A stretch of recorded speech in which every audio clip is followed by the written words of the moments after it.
नमस्कार, मैं प्रिया राज। आप देख रहे हैं स्वराज पोस्ट। देखिए, बिहार विधानसभा चुनाव की तैयारी काफ़ी तेज हो चुकी है। ऐसे में कई उम्मीदवार नामांकन के लिए धरातल पर नजर भी आ रहे हैं। तो वहीं आपको बता दें, इस वक्त की जो बड़ी खबर है, गृह मंत्री अमित शाह 3 दिवसीय दौरे पर बिहार आए हुए हैं और ऐसे में आज सुबह ही वो मुलाकात करने जाते हैं बिहार के मुख्यमंत्री नीतीश कुमार से सीएम हाउस पर। और अभी हमारी मौजूदगी सीएम हाउस पर है। आप देख सकते हैं कि अमित शाह की तकरीबन 15 मिनट मुलाकात बिहार के मुख्यमंत्री नीतीश कुमार से होती है। हम लाइव तस्वीरें आपको दिखाते हैं, एक झलक देखिएगा।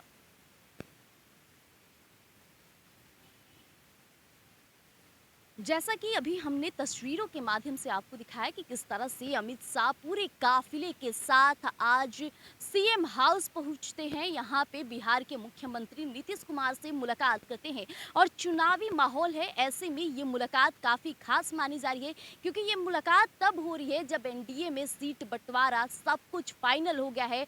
जहाँ बीजेपी 101 सीटों पर चुनाव लड़ रही है, वहीं जदयू 101 सीटों पर चुनाव लड़ रही है।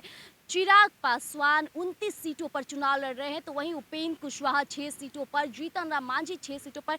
यानी कि एनडीए के सीट बंटवारे के बाद ये मुलाकात काफ़ी खास मानी जा सकती है। ऐसे में आपको बता दें कि बीजेपी की तैयारी काफ़ी ज़ोरों शोरों से चल रही है। धरातल पर नामांकन के दौरान कई बड़े बड़े हस्ती दिग्गज नेता मौजूदा नजर आ रहे हैं। कहा जाए तो सम्राट चौधरी ने भी नामांकन किया। इस दौरान भी देखा गया कि दिल्ली की सीएम रेखा गुप्ता बिहार आई। इस दौरान रेखा गुप्ता मीडिया से काफी बातचीत करते नजर आई थी और उन्होंने बिहार को लेकर सकारात्मक सोच भी जारी किया। ऐसे में सीएम हाउस पर हमारी मौजूदगी है। आप देख सकते हैं कि लगातार गाड़ियों का आना जाना सिलसिला लगा हुआ है क्योंकि चुनावी माहौल है। इस माहौल में हर कोई मुलाकात का दौर भी जारी रखता है और यही कारण है कि जहां अमित शाह बिहार के 3 दिवसीय दौरे पर है, उसी बीच उनकी मुलाकात काफ़ी खास मानी जा रही है। जिस तरह से आप देख सकते हैं कि यहाँ तमाम लगातार जो दिग्गज चेहरे हैं वो लगातार नजर आ रहे हैं। कल देखा गया कि बीजेपी ने 40 स्टार प्रचारकों का नाम सामने रखा। इन स्टार प्रचारकों में न सिर्फ दिग्गज नेता शामिल थे बल्कि कई कलाकार भी नजर आ रहे, यानी कि राजनीति से लेकर भोजपुरी इंडस्ट्री के तमाम दिग्गज चेहरे नजर आ रहे हैं। यानी कि एक बात किया जाए तो लोकसभा चुनाव में आपने देखा था कि पावर स्टार कहे जाने वाले पवन सिंह ने काराकाट में किस तरह से अपना काफिला और वर्चस्व दिखाया था और यही कारण है कि बीजेपी ने स्टार प्रचारक के तौर पर पवन सिंह को उतारने की पूरी तैयारी की है। पवन सिंह बीजेपी के स्टार प्रचारक में शामिल है, वहीं मनोज तिवारी, ऐसे ऐसे दिग्गज चेहरे। वहीं देखा गया कि निरहुआ, यानी कि ये वो चेहरे हैं ना जिनके आने से भीड़ खुद ही उमड़ जाती है। उसी बीच देखा गया कि बड़े दिग्गज नेता भी इस बार स्टार प्रचारक के तौर पर बीजेपी के सारे प्रचारों में नजर आएंगे और सीधे जनता को वहां से संदेश देंगे। क्योंकि आपने देखा होगा कि जब रेखा गुप्ता यानी कि दिल्ली की सीएम बिहार आई थी तो बिहार को लेकर जो उन्होंने बातें की और खासकर बीजेपी की तारीफें करते नजर आई। इस दौरान जनता के बीच उत्साह के साथ जोश भी नजर आया था और यही कारण है कि अमित शाह का भी लगातार बिहार दौरा हो रहा है। आपने देखा था कि जब एनडीए का सीट फाइनल नहीं हुआ था तब भी अमित शाह बिहार आए थे। उस दौरान उन्होंने तमाम बीजेपी के घटक दलों के नेताओं के साथ बातचीत की थी। कई घंटों उनकी बातचीत हुई थी। हमने वो लाइव तस्वीरें भी आपको दिखाया था कि किस तरह से उस समय भी बीजेपी कार्यालय में बड़ी भीड़ उमड़ी थी। और आज आपने देखा कि 3 दिवसीय दौरे पर अमित शाह हैं, इसके बावजूद भी वो बिहार के मुख्यमंत्री नीतीश कुमार से मुलाकात करने सीएम हाउस पहुंचते हैं। इस दौरान भी लोगों की आस अटकलें तेज होती नजर आई थी कि आखिरकार ये मुलाकात क्यों हो रहा है। तो ऐसे में बता दें कि चुनावी माहौल है, चुनावी माहौल में नीतीश कुमार को लेकर ये मुलाकात काफ़ी खास मानी जा सकती है क्योंकि इन दिनों चर्चाएं तेज थी कि बिहार के मुख्यमंत्री नीतीश कुमार नाराज चल रहे हैं। उनकी नाराजगी कहीं ना कहीं इस हद तक आगे बढ़ गई थी कि बिना उम्मीदवारों की लिस्ट जारी किए बिना ही उन्होंने सिंबल बांटना शुरू कर दिया था और यही कारण था कि लगातार बीजेपी के कद्दावर नेता मुख्यमंत्री नीतीश कुमार से बातचीत करने में जुटे हुए थे। ऐसे में अमित शाह भी आज बातचीत किए हैं। साथ ही साथ आपको बता दें कि इस बार उम्मीदवारों का जो चयन हुआ है इसमें एक बदलता समीकरण नजर आ रहा है।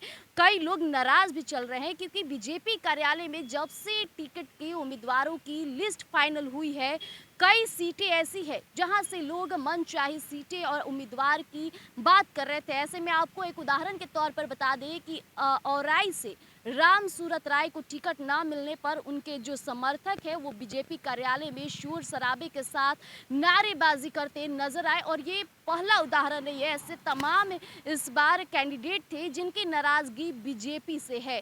अब देखना होगा कि बीजेपी से ये नाराजगी क्या धरातल पर भी नजर आता है। लेकिन इसके बाद ही आपको बता दें कि बिहार विधानसभा चुनाव की जो तैयारी चल रही है, काफी दिलचस्प ये तैयारी है। इतना ही नहीं, कल अमित शाह से जब सवाल किया गया था सीएम फेस को लेकर, तो उन्होंने कहा कि एनडीए में तमाम पार्टियां हैं जो गठबंधन में है। ऐसे में चुनाव के बाद सभी विधायक एक साथ बैठेंगे और समन्वय बनाकर सीएम घोषित करेंगे।